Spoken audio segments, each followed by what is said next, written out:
வணக்கம். ரெமி கிச்சனுக்கு உங்களை வரவேற்கிறேன். இன்றைக்கி நம்ம ஒரு பேக் பண்ணிவிட்டு ஆஃபீஸ்க்கு ஸ்கூலுக்கெல்லாம் கொண்டு போகிற மாதிரி இருக்க ஒரு லஞ்சு தான் செய்ய போகிறோம். இது எல்லாருக்கும் நிறைய பேர் தெரியும். ஆந்திரா சைடில், கர்நாடகா சைடில், தமிழ்நாடு சைடில் எல்லாருக்கும் தெரியும். ஆனால் கேரளா சைடில் இந்த ரைஸ் யாரும் பண்ண மாட்டாங்க. நார்த் இந்தியன்ஸ்க்கும் தெரியாது. தெரியாதவங்க கொஞ்சம் தெரிஞ்சுக்குங்க. கொஞ்சம் டிஃப்ரெண்ட் ஸ்டைலில் எப்படி பண்ணுறது நான் சொல்லி கொடுக்குறேன்.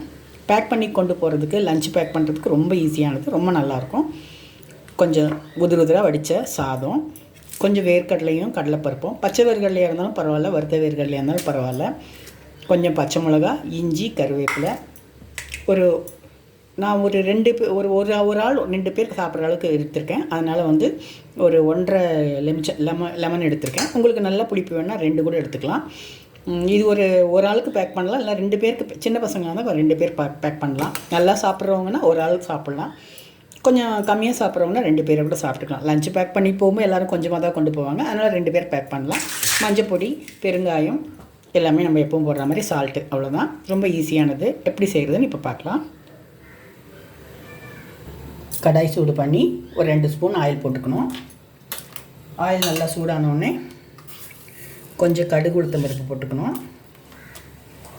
அது நல்லா வெடிக்கட்டும். இப்போ கடுகு பொரிஞ்சிடுச்சு. இந்த கடலைப்பருப்பும் வேர்க்கடலையும் போட்டுப்போம். ஸ்டவ்வை கொஞ்சம் சிம்லேயே வச்சுக்கோங்க, அதிகமாக கறிய வேண்டாம். நான் ஒன்று சொல்ல மறந்துட்டேன். ஒரே ஒரு பெரிய பூண்டாக ஒரே ஒரு பூண்டை இது மாதிரி நசுக்கி வச்சுக்கோங்க. அதையும் போட்டுக்கோங்க. பூண்டு போட்டால் ஒரு டிஃப்ரெண்ட்டான டேஸ்ட் வரும், வாசனை வரும். அதுவும் இல்லாமல் நம்ம கடலைப்பருப்பு இதெல்லாம் போடும்போது கேஸ் ஆகுமான்னு பயப்பட வேண்டாம். அதுக்காக கொஞ்சம் பூண்டு போட்டிங்கன்னா டேஸ்ட் நல்லாயிருக்கும். இஞ்சி, பூண்டு ரெண்டுமே போட்டால் டேஸ்ட் வித்தியாசமாக இருக்கும். இப்படி வதங்கட்டும். பாதி வதங்கினாலே உடனே நம்ம பச்சை மிளகா போட்டுக்கலாம். கொஞ்சம் பாதி வதங்கட்டும்.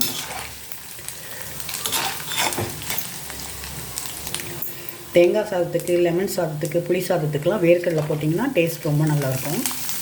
புளி சாதத்துக்கு பூண்டு போடாதீங்க.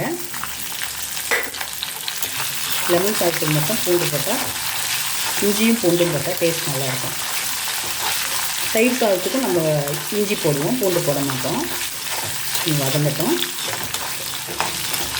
வதங்கும்போது கருவேப்பிலையும் போட்டுப்போம். கருவேப்பிலை, கொத்தமல்லி எல்லாமே நல்லா வதங்கணும்.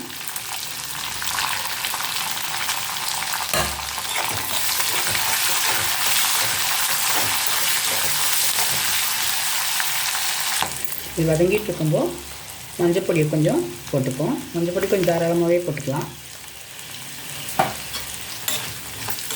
மஞ்சப்பொடி எல்லா இதுலையும் சேரட்டும்.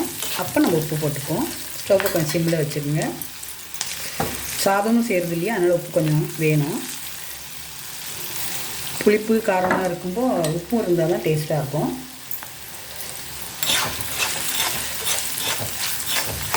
கொஞ்சம் எல்லாம் ஒன்றா சேரட்டும். இப்போ பவுடராக இருக்க பெருங்காயத்தை கொஞ்சம் போட்டுப்போம். பெருங்காயம் வாசனை வரட்டும். இப்போ கொஞ்சம் வதக்கிப்போம்.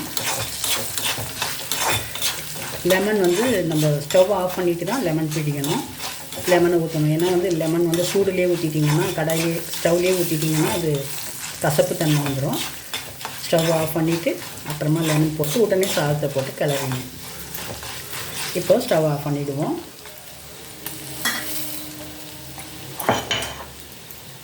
இப்போ லெமனை நம்ம ஊற்றிப்போம். கொட்டை இல்லாமல் லெமனை ஊற்றிப்போம். லெமனை ஊற்றின உடனே சாதத்தை போட்டுப்போம்.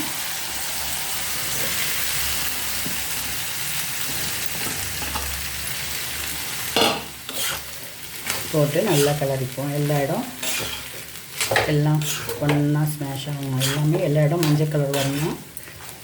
இந்த புளிப்பு, காரம் எல்லாமே சாதத்தில் வரணும். அதுக்காக நல்லா கிளறிப்போம். இப்போ நமக்கு டேஸ்டியான லெமன் ரைஸ் ரெடி ஆகிடுச்சு. இந்த மாதிரி பேக் பண்ணி அனுப்புனீங்கன்னா எல்லாருமே நல்லா சாப்பிடுவாங்க. தூரமாக ஊருக்கு போகிறவங்க, இல்லை காலேஜ் போகிறவங்க, ஆஃபீஸ் போகிறவங்களுக்கு இந்த மாதிரி பேக் பண்ணி கொடுத்தீங்கன்னா ரொம்ப இன்ட்ரெஸ்ட்டாக சாப்பிடுவாங்க. இதுக்கு சைட் டிஷ்ஷாக அப்பளம் பொரித்து வச்சுக்கலாம். இல்லாட்டா நீங்கள் உருளைக்கிழங்கு சிப்ஸு அப்படி ஏதாவது, இல்லை தொகையில் பிடிக்கிறவங்க ஏதாவது தொகையில் அரைச்சி கூட கொண்டு போகலாம். ரொம்ப நல்லாயிருக்கும். இந்த மாதிரி லெமன் ரைஸை டிஃப்ரெண்ட்டாக இஞ்சியெல்லாம், பூண்டெல்லாம் போட்டு, வேர்க்கடலை போட்டு நீங்கள் ட்ரை பண்ணி பாருங்கள். நான் ட்ரை பண்ணி பார்த்தேன், நீங்களும் பாருங்கள். எப்படி இருக்குன்னு எனக்கு கமெண்ட் பண்ணுங்கள், ஷேர் பண்ணுங்கள், சப்ஸ்கிரைப் பண்ணுங்கள், லைக் பண்ணுங்கள். தேங்க்யூ.